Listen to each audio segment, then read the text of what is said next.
can be in Kobe, Kakao Binyana, to be a dinner. Pressure woman, chairman. Pressure on power. Dear, my pressure in them. Oh, sorry, concerns the chairman. Na open social party here. Or tears MPO. But the Intuaka. Oh, I say, what do they? The other day. I sure so this amount of classroom says here. Ubenya profit. Nenyaguma. Sikana woko gena dia be obi untinya 20,000 na aguma untinya 20,000 obi chichi you back at the growing profit enyaguma odi say edin wom obi afise your political leader nja dia bia ye important bia kire so sa anaso MPP konya minister bi no ono na ni da no person wo obetimi abo apart from that. Chairman, yen timi nkasa omre yen kan eye I mean onka bibimfa eye Dr. John Kumah ho. Wo de wo party ni wo di akira company for a mo party ni mu a oka ho bi. Santemantem ha de. Bibi kakra be na be ka fa no. Me dia me pesa me kan ne yire ne die no. Okay. Se unimi se ne ye no ya apostle. Oh yeah. So for penny. Oh I'm so yeah so penny pa. And apostle so for penny onyeku no. Sao. Na muni onyekuna. Bibi. Na so ye ono de. O kan aka mam. Yes, amamra asem na make. Ono so kan adwuma wasua. O ba sa amamra so. Apostle on the two nkofo for ye nkofo cancer. Na am chese amamra de se antontwene. No bia na support ya amamra. Oh sir. Yes. I see. O dia say. O support once we are kan ni. No, entesa una hu ni sa. We are kan ni. We are enye compulsory. I see. Ono ya apostle na cancer nkofo say bibia free mu. Ene say ye de onye yi. Me ba. Di nyame de ma ono ana oje. O dia say wo de nyankopon friends nipa mfa so. O dia say unko yekuna say obi nchia o sa nema no omunyi ntum sa. O dia say yes into about out na media for ogu ni kuna ni mu ase.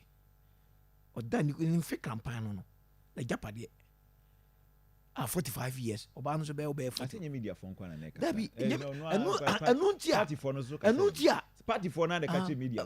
Enuntia the party for your party for party A party B media for ka bi nti me yire nkwa me so me na me yire wu am meka bi me fa media ma yengu me kuna ni mu ase abra ade na omo kana ntesa hwenu mangofo eyi bade e papa na nye papa tiwa wo se one ba ma no wo mansia na nkora ne to ne egu ni papa ni mu ase wo na we nu ase ye nu ase se me papa ya poison me ya de na kokora wa yare no bitimi free mu sentence polishano ko tram station come my ye pay me media ka papa o yare way back March last year sebi obi private yare de nye tambia na edi bepi but o ye public figure nti o ti ase ye den bepi na office government na government ni enemy yare o yare o ko Germany o ko ba ni na government ni so yare o yare o ti ase na ye dia besi oni e horo no na ya poison no abranti akotra every studio upon it and some mo kan ni na e nkontompo o man ko ba bia akọwe akọfam ankofe enye no kure na wo bi no o bi no the evidence by na wuntimi na me nam no e de na wuntimi nye e kwa be so no de kobla je Japan fa so kobla je Japan de no ye e de no kobla je Japan o ye e o Ghana yesi obi ahwe asedi agu obi so no na aso nipa evidence way aso ye e pam no fin genu asakade so ni nyina wuntimi na hyase sabi no person de na po but no am fry de no person de na po oh na abranti ekotan ni studio an samo kwoburu so awuti obonapodi really me ma say obonapodi ye but sunday ni nyama IGP be send Friday me send obonidin so why dey because me na Russia Martin na napodi nim napodi so odwen no see obonidin and then your first time so obonidin ama ye mu bia so de na okay me na me ka chiro bonapodi me na me ka chiro really na ye betena ma NDC ni abedi side the running mate dia ma MPP o hene ba o MPP ni o hiba 208 no ne wane nam Afrique no ne nam on ne de ba Afrique we den no NDC ni o ti ase 208 Zuba NDC DC MC oboase on ne de ko obo so fe o ti ase 2006 2012 what you say on a campaign coordinator, media coordinator for KT Brahma. It's a TK Brahma NDC the owo no they no pay regional chairman no or never the campaign coordinator, media coordinator 2016 year no na ye hwan. Oh, I'm stop on. I have Akoma 87.9 FM. Oye sa papa mebo ni di meka ni di. On kra na NDC the regional security coordinator. On a special aid. Otia say o kasa kan say untimi kro hu no 4 years ni. Na oba party ni mu da ben.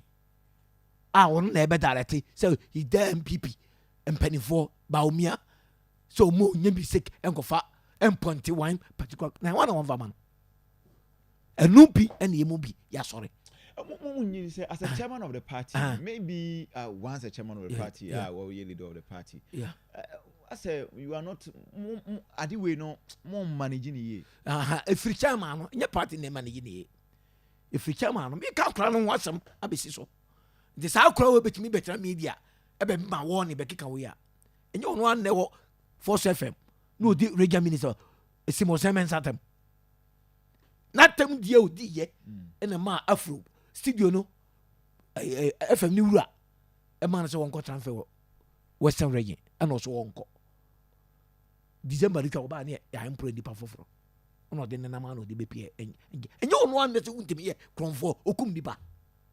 BTB Force FM. BTB mini untimi nam. But ye ni evidence. Me da bi unya wo. Chamati. Be say Chamati. Yen Akoma FM. Yes. Asema wo kan. Me kan.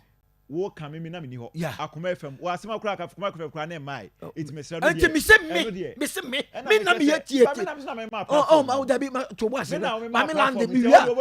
Me tie me timi nyefri because that time me na me untimi chief of staff. Me na me defend untimi. E to kama me ne corner. Adena me di free. Onim he knows. That time me na me untimi chief of staff for 8 good years. E te dia na minima be ka me nkan sai. Me na koda. Oba medium oba ye hu no. Eti e masa NDC ni metra untimi studio. E mesa ye party no. E metutu ye mpanimfo ho. No ohireba ene ebe yi untimi. Wo be yi animate dia ma MPP.